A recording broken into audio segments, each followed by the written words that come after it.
Welcome to the Fit Chicks and Hormones podcast, where I share my insight to help you move through your perimenopause and menopausal years with ease. In this podcast, I talk about natural solutions for balancing your hormones and empowering you to move away from the symptoms like fatigue, mood swings, hot flashes, and resistant weight loss to feeling vibrant, confident, and full of energy as you age gracefully. Let's get started. Hello, everyone, and welcome back to the Fit Chicks and Hormones podcast. I am Angie Marone, your host, and today I have a very special guest with me, Ann Hester. She is a physician, a health coach, and a woman who has spent over 3 decades in the trenches of lifestyle medicine, helping people not just manage chronic illness, but actually prevent and reverse it, which is amazing. This is what we all need, right? She created the PTR Reset framework, which stands for Prevent, Treat, and Reverse. And she's here to talk all about that today. And it really relates to all the women that I talk to all the time. Like we're juggling the health, we're juggling the family, we have all the work stuff. We're just exhausted, right? That's how we're feeling. So anyway, welcome, Ann. I'm so glad to have you here. It's an honor to be here. Yeah, awesome. All right, well, let's start with just talking about what is this PTR Reset framework? What's it all about and how did it come about? How is it something that you wanted to share with the world? So, to make a long story short, I was a practicing internal medicine doctor and internist for decades, mainly as a hospital-based doctor, taking care of the sickest of the sick people. Prior to that, I was a primary care doctor, but most of the time I was a hospital doctor. And I wanted to empower people because I saw all this unnecessary suffering and unfortunately a lot of death. And so I created a platform to help people understand their conditions. There's patientworld.net. And as I was hiring doctors to do these courses for the public, I hired one who was involved in lifestyle medicine. And as I sat and I recorded her course, my mouth just dropped. Like, how is it that I've been practicing for decades and I did not know that there's so much data on ways to prevent, treat, and reverse many diseases? 8 out of 10 visits to the doctor are due to lifestyle-related conditions. And so after that introduction to the formal field of lifestyle medicine, maybe 5, 6 years ago or so, I decided to go back and get some training. And I went to the conferences and I sat for the board examination and I became board certified in lifestyle medicine officially. So lifestyle medicine, it is an emerging field that is sweeping the globe. It's available in like 57 countries at least now. The American Medical Association put out a resolution in 2017 saying you doctors need to learn and apply lifestyle medicine because the scientific data is that strong. I'm talking everything from decreasing the risk of breast cancer to living longer with it, to impact on your mood, your depression, your anxiety, to decreasing your risk of heart attack, stroke, obesity, reversing type 2 diabetes in many people, all completely naturally and backed again by decades of medical research. So the PTR Reset is my turn on it. So the goal in lifestyle medicine is to prevent, treat, and reverse things naturally. So the PTR Reset is to prevent, treat, and reverse reset. The reset mindset that you don't have to accept your genes. Very few diseases are manifested because of pure genetic reasons. 90% of your DNA is what we call the epigenome, and only 10% consists of the genes. So just imagine these little studded diamonds along this long rope. The little small studded diamonds, those are your genes. The rope is the epigenome that determines how you manifest these genes. And so you have the ability to move the switch off or on. I mean, literally, you can do scientific studies and you can see certain areas of the DNA light up after lifestyle medicine changes. And sometimes these areas are like tumor suppressor genes.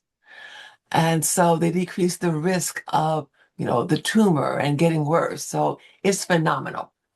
I love that. I love that so much. And I love that you say that it's a mindset shift, right? Because I feel like, Mhm. I've talked with women and everything, they go to their doctor and they're like, oh, well, do you have a family history of this? Well, this is just how your life is going to be. And it's like, but it doesn't No. have to be that way. It's like No. there are so many things that you could do. And now you can get your genetic testing, right? And there's two ways I Mhm. think you can look at that is, wow, look at all these things that I could potentially have, or oh no, now I'm just gonna fall prey to have diabetes, or I'm gonna have Alzheimer's, or Exactly.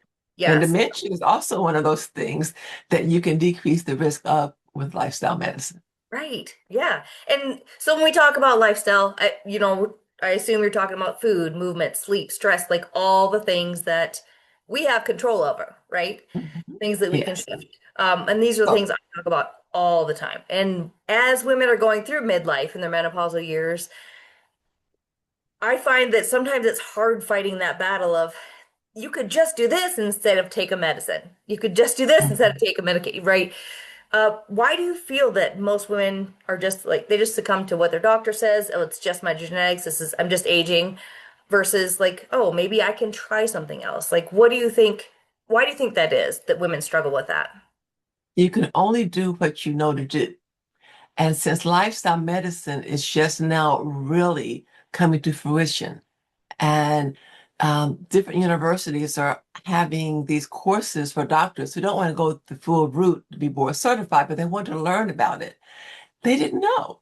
When I Mm-hmm. was in medical school, we were taught anatomy, physiology, disease. This is the pill. This is the surgery. That's not how we were trained. Now the mindset is shifting around the world. And it's not just this is the disease, here is the band-aid, the pill. And of course, the pill in many situations can keep you alive. So by no means am I ever suggesting that you stop your medicine when you change your lifestyle. Work with your doctor. What you might find over time is your doctor says, hey, your blood sugar is a lot better. Let's cut this pill in half. Or let's see Mhm. how you do off the pill for the next few months. Right. So the goal is that you work hand in hand with your doctor, but you're doing all that we know how to do to support your body's natural ability to heal itself. Right.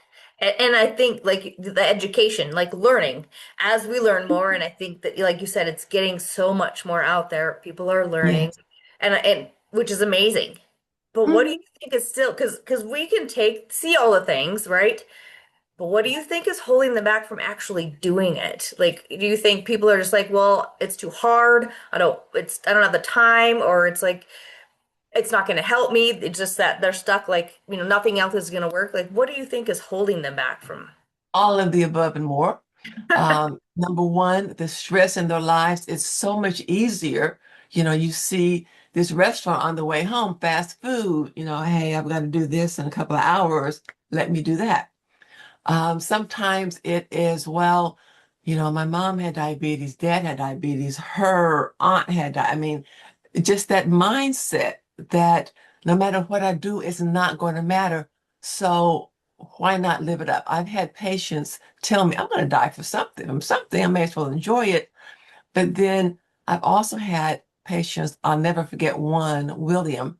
He was a minister in Tennessee. I sat on the side of the bed with him. He was a vet in the hospital. His lungs were filling up with blood. And he said, if I had known what cigarette smoking was going to do to me, I would have never done this. This was decades ago, and I still remember sitting with him next to the door. There were six people in the room having that conversation. So, on one hand, people say, I've got to die of something. But on the other hand, when it really hits them, and then it's too late to turn it around, that's the time that that light bulb goes off, but sometimes it's too late. And so, as a health coach and an educator, what I want to do is to help people understand this is in your control. Imagine going to the thermostat on the wall and you turn it toward disease or you turn it toward health. Every bite, every step, the decisions that you make, those things impact the likelihood that those genes, those little studded genes on that rope are going to manifest versus they're going to go dormant. And yes, they're there, but nothing happens. Right, right. Yeah, I think it's a matter of just, like you said, changing giving them like the power, the thought power to, I can Mhm. change this instead of this Mhm. is just how things have to be. And Yes. I guess when working with a lot of women, which I do, is I think that's the hardest part is like changing that mindset, just flipping. But once you Mhm. flip that switch, I mean, they start to like, okay, now I understand, I get it. And they start making they start making all those different changes, which is amazing. But there are still women that, like, but I'm doing all the things. I'm trying to do all the things. Nothing seems to be working. Mhm. Or I'm just overwhelmed and I don't know what I should focus on first. Because when it comes down to health, like because this is where I go. I'm at the point where, because I'm 53, I'm like, you know what? Not so, I don't need to fit into a bikini. I don't need to have six, I don't have to have this amazing body, but I You're definitely, young. yeah, You're very young. I want to live so much longer. And so I don't focus much on the weight, but it's like, I want to be healthy. So Mhm. if there was somebody who's they're just like, I don't know what to do or where to start, all the things. What would you give them? What would be the one thing that they could start and focus on that would probably move the needle the most to get them to start wanting to do more? Look at your plate. Most of your plate should be colorful like a garden, fruits, vegetables, grains, herbs, and so forth. I'm not saying that you can't eat any meat. I'm saying that if you fill your plate with things from the earth, there's not much room left for the beef and the other things. So a lot of people think, well, if I'm a vegetarian or mainly fruits and vegetables, I'm not going to get my protein. That's not true. Mhm. You can get a ton of protein from dried beans and nuts and other things. And so you can get a tremendous amount of protein. Soy is a complete protein. It has all the amino acids your body needs. Edamame, other ways of making soy. So if the plate is mainly fruits, vegetables, and grains, preferably organic or at least on the Clean 15 list that EWG puts out, ewg.org. So if you're eating mainly those things, your gut is going to be happy. When your gut is happy, it's a complete turnaround. Your immune system is happier. People have heard of Prozac and Paxil. They're in a class of drugs called SSRIs, selective serotonin reuptake inhibitors. Serotonin is your feel-good hormone. When your gut is happy, then your serotonin production is different. I think 90 to 95% of your serotonin production comes from your gut. I can literally feel when I eat like white bread. Not I don't eat white bread, but white flour. I just, Mhm. within 30 minutes, it's like my mood just slumps. It's like I feel like my serotonin is just tanking. But when I eat fruits and vegetables and grains, it lifts you up. It lifts up your spirit. It improves your level of anxiety. It improves your depression. So the diet alone can impact your risk of Alzheimer's, heart attacks, strokes. I mean, you name it. So if you're going to start with one thing, I would start with eating the rainbow, as many different colors as you can come up with, and try new things, things that you don't typically like. Like I just started eating cauliflower last year, and I'm in my mid 60s. I just started eating Brussels sprouts a little bit over a year ago. My teenager told me about them. Like, I'm not eating those. They look weird, even though I'm a vegetarian. But I figured out how to make them with the spices that I love. And so now the family, we can't get enough of it. And so Right. step out, open your mind, and be willing to try new things. I like that. I think that's great. And I really like that you kind of talked about how the different foods make you feel, right? Having that mind body connect, like when you eat something, does it Yes. make you feel tired? Does it make you feel sleepy? Does it make you crave more foods? Or do you have more Mhm. energy? Do you feel better overall? Are your moods better? Because women, we're busy, we're going all the time, we're gobbling down our food, and then we just go off with our day, and then we don't understand why we're tired or we're exhausted. It's because we don't take that time to just be like, okay, how's this food actually, what is it doing for me? Is it just fueling me up and I'm just on the go and then I just feel awful? Or am I actually paying attention to what I'm eating, how my body's responding? Because I think that it's so important, that mind body connection to how we eat and everything, right? Extremely. Absolutely. And I was a person. I used to eat the double cheeseburgers and the French fries and all of those things, and it tasted good going down, but then I'm like, oh. And then when I switched to whole food plant-based diet, it's like I'm up. It's a completely different mindset, how I feel physically, emotionally. And you asked what could help move the needle. When people really pay attention to, okay, I'm eating, let's say, a kale salad with walnuts or fresh strawberries or some balsamic vinaigrette, maybe a little croutons, just something else on the side. How do you feel after that? Versus how do you feel after that double cheeseburger and French fries? On one hand, your mood is going to be higher. You're going to be more focused and able to do things. On the other hand, you're going to say, why did I do that? I need to take a nap. Your brain is groggy. And when you notice that connection over and over and over, you say, I don't want to do that because I don't know. I don't want to feel like it's going to make me feel. So the proof is in the pudding. Yeah, 100%, 100%. I agree with you so much. Yeah. Um, yeah. Okay, well, let's go and talk about your 30 years in medicine. I just want to kind of go back because I'm seeing a lot more, like what you did, a lot more people that were in healthcare decided that's not really where they want to be because they're not in alignment with what they're wanting people to do, right? Um, what kind of patterns kept showing up when you were working there that you felt like women just weren't getting what they were looking for, weren't getting the answers they needed, they weren't getting the help or the support that they needed? One thing is stress. One thing is anxiety. Sadly, one thing is a bias that often exists with women. Even in medical school, it's like the term she's squirrely. I don't forget that. Mhm. Often women just are not taken seriously. And there is a global gender health gap that I think it was the World Economic Forum and the McKinsey Health Report. Yeah, they put that out. It was, I think, 2024. And each year, women lose the equivalent of millions of years of life around the world from a combination of things.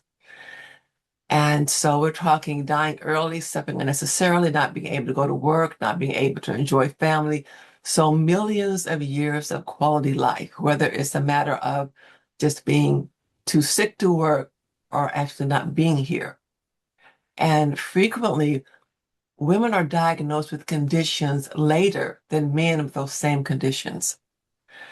That is a whole nother can of worms that we may not be able to flip the switch on, but we can control the decisions that we make. And I understand that it's frustrating. I understand that there will be times you just don't feel good. You don't feel right, like something's off. The blood work is completely normal, and it very well may be.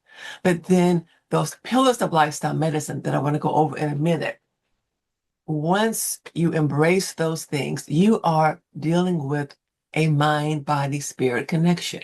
You're dealing with everything from how much serotonin your body makes. You're dealing with whether or not important parts of your brain shrink or grow because of stress. For example, you need cortisol if the pit bull next door is chasing you home again. You don't need cortisol turned on high all the time. When you're under chronic stress, the part of your brain that deals with your anxiety is called the amygdala, that gets bigger. The part of your brain that deals with the higher cortical functions, like your brain CEO, the prefrontal cortex, that shrinks. The part of your brain that deals with your memory shrinks. So they're able to do MRIs on people before and after chronic stress, and they can actually see a change in the volume of these vital parts of the brain. And so when you do these things, you work on the 6 pillars: a whole food plant predominant diet, stress management, meaningful movement, exercise, restorative sleep, meaningful connections, and toxin avoidance. You do all of these things, and you should see that the needle is being moved significantly. And sometimes it's overwhelming. So I tell people, do SMART goals. S, specific; M, measurable; A, achievable; R, relevant; T, time bound. You want to do SMART goals. Do one at a time. I want more vegetables. Specific. I want more green vegetables. Measurable. 3 more servings a week. Achievable. The stores down the street are relevant, very relevant to my health. Time bound. Do it for a week and reassess. So you do SMART goals. You pick one thing at a time and you get that down and you go to the next one. So over the course of several months, you will have transformed the way you live and the way you think. Yeah, I like that. Small, simple goals that you can focus on, that you Yes. can and that you can win at, because I think that's the other thing with women, right? We get frustrated when things aren't, we aren't doing it all, so we just like give up. But if you can Yeah. win at one thing and then, okay, I'm feeling good, I'm consistent about this, now I can Mhm. start adding another simple th thing on. Absolutely. Yeah, it's like everything built, the building blocks, right? Continuing to Mhm. build up. Yes. Yeah. Uh-huh. So important. I love that. That's amazing. Let's talk about the genetics, because you mentioned that at the beginning, and I really want to talk a little bit more about that. Like I said, I talked a little bit about, you can do the genetic testing. I did that a while back, and I was like, wow, there's a lot of things in there that I found out I have the MTHFR gene and all these things. So that plays a role in how my body detoxes. But now that I have the knowledge, I can change that, right? But let's think about other things though. Women having maybe diabetes, or they have high blood pressure, or their family has dementia or Alzheimer's. Like, how can lifestyle become a big factor in improving those who told it's just genetics? Like, instead of ignoring what they say, it's your genetics, you're going to do that. Is there, other than the lifestyle things, is there anything else? Like, okay, if it's specifically this, let's give this a try. Like, just some general ideas. The thing with lifestyle medicine, there's 6 pillars, and it's not you add all 6 together, you get 6. You add all 6 together, you get like 1,000 Mhm. because they interact, they work together. For instance, we talked about stress. So when you exercise regularly, you release endorphins, and that makes you feel good. And you sleep better at night. And when you sleep better at night, your cortisol level is not off as much. You're not going to have as much stress. And when you don't have as much stress, you're going to be more likely to choose the whole food, plant-based diet sort of foods than you are to get junk food. And when you do that, your mood is going to be up because your gut feels better. And so the serotonin is higher. So you're going to be in a better connection, better position for love connections. And when you're connected with other people, your body releases another hormone called oxytocin. It's the love hormone. And that counteracts the stress hormone cortisol. So all of these things, they work very strongly together to move the needle in your behalf. So let's take a look at, just say, diabetes. Multiple relatives have diabetes. Well, we now know that many people with type 2 diabetes who are strict adherers to specific things, lifestyle medicine pillars, a lot of them come off of the pills. So just take that one person who could have ended up on dialysis in 10 years, who could have ended up losing her sight, could have ended up with a heart attack, a stroke, amputation of both legs. And you catch her early. You say, look, you do these things and you can decrease, you can change your trajectory. So instead of headed down the path of losing the kidneys, kidney transplant, all that, life expectancy plummets, that same woman in the future is out hiking, enjoying life, no pills. And so, and just think of the amount of money. I mean, that's the least important thing, but it's not that significant. The amount of money that you could save over the course of years without taking drugs. And the drugs can have side effects, and then drugs can interact, and then you have to go see the doctor, you got to get blood work, you end up in the hospital with complications. Imagine taking that over 10, 20 years, how much more money she's going to have to enjoy life when she gets older, go on cruises, do things with families. So you can put your money into your pharmacy, or you can put your money into your kitchen. Ah, I No, like that. That's a good one. I'm gonna have to remember that. You can put it into your pharmacy or into your kitchen. yes, 100% ma'am. kitchen all the way for sure. Absolutely. Uh, all right. So if what do I want to say here? How am I going to say this? Is there anything else you want to share about before I ask a couple more questions? Yes, I do want to go back to this diet and exercise. For women, one of the most catastrophic things to hear is you have breast cancer. Mm. Women who follow a whole food, plant-based diet, who exercise regularly, and who drink rarely, if at all, have a significantly decreased risk of ever developing breast cancer. And if they develop breast cancer, once they're treated, they're less likely to have recurrence of breast cancer. And if the breast cancer is diagnosed so late it's not curable, they're more likely to have more vitality and live longer than those same groups of people who don't do that. So that's just one condition that you can significantly impact your risk of developing breast cancer and dying from breast cancer based on lifestyle choices. Oh, I love that. Yes, yes. Here, we've talked about all the things that we can do and all the ways that women can stop these things from happening, right? Prevent them. What I would love to do is get to these younger women, right? Not wait till, because most often it's the women in their late 40s, 50s. That's when they're going to the doctor. That's when they're starting to notice these things and like, oh, now, but if we could get them to start in their mid 20s, Mhm. thinking about this process, like, Yes. do you have any, like, what are your thoughts on that? Like how to get it out to those young women or get them to listen? Like if you start taking action today, when you turn 50, everything's going to be that much better. Lifestyle medicine, again, is sweeping the globe, and the goal is that all over the world, people are going to understand the impact that their choices can have on their lives. For a woman in her 20s, just understanding if you do these things and you're teaching your children these things, your children are less likely to develop diseases. You care about yourself, you're so stressed, but just think about the impact you're going to have on your kids. Mm, And so it absolutely needs to start young because the blockage of the arteries that leads to heart attack, leading causes of death, that starts when you're young. They've done autopsies of people who've been in car wrecks when they're teenagers, and there was already the making, the development of that blockage. So this doesn't happen. You don't go from 50, you're healthy, and then 51, you have a major heart attack. This right. is progression.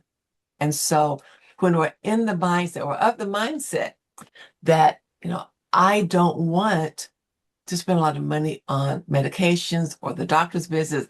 I want to have vibrancy. I want to have vitality. I want to teach my family and my friends so we can all thrive. When Yeah. people have that mindset, we talk about healthcare in this country. America has the worst outcomes of any large nation in the world, any rich nation. The Commonwealth Fund, I believe it was, did a report. Japan, Canada, all of the rich nations, America is the last. Healthcare expenditures were the worst. So Yeah. what we're doing is not working. It's just Right. not working. Right. Yeah, we need to do something different for sure. Yeah. Yep. And yeah, going back to what we were talking about too is, when I was in my 20s, I wasn't worried about this stuff. I didn't think about it. But now, had I known back then, I wish I would have had the knowledge. I wish I would have started these things earlier. And so that's what these podcasts and these, sharing our stories and talking about this stuff, and the education part, I think is so important to those younger women again. And I'm always telling them, share with your kids, not just you listening to it, but Absolutely. share it with your kids, whoever, Mhm. so they can learn too. And hopefully we can change things going Mhm. forward for sure. Yeah. All right. So this has been amazing. This has been awesome. Where can listeners find more about you and about your PTR Reset program? Well, my website is ptrreset.com. Okay. And they can go to ptrreset.com. They can even sign up for a free mini course that gives them a sneak peek about the 6 pillars of lifestyle medicine. And then if they like that, they can go on and take some of the more advanced courses. Everything, nothing is very scientific. It's just basic. A, B, C, D, E. This is what you do, and this is what you can expect. So that's the main way to reach me. Also on that site, you can sign up for free mini master classes with me. And I deal with a variety of topics, a variety of days and times to try to fit different schedules. And people don't have time for an hour, but they're 30-minute classes that they can take at different times. So that way they can kind of build themselves up with the knowledge that they need. And Yeah.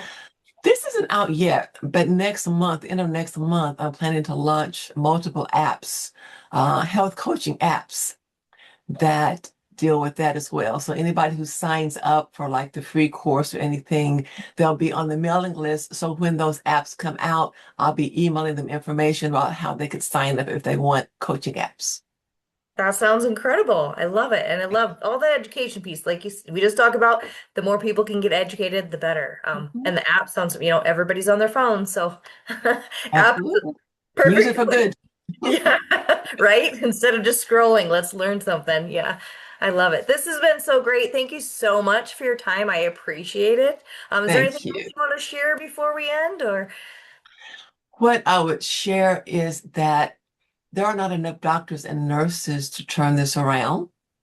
So when you're at sea, you have, you know, people of different ranks, but the bottom line is you need a seaman.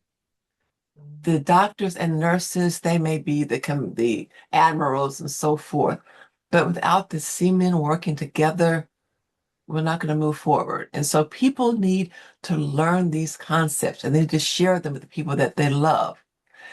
And as they learn and as they share, it's just kind of like going to blossom.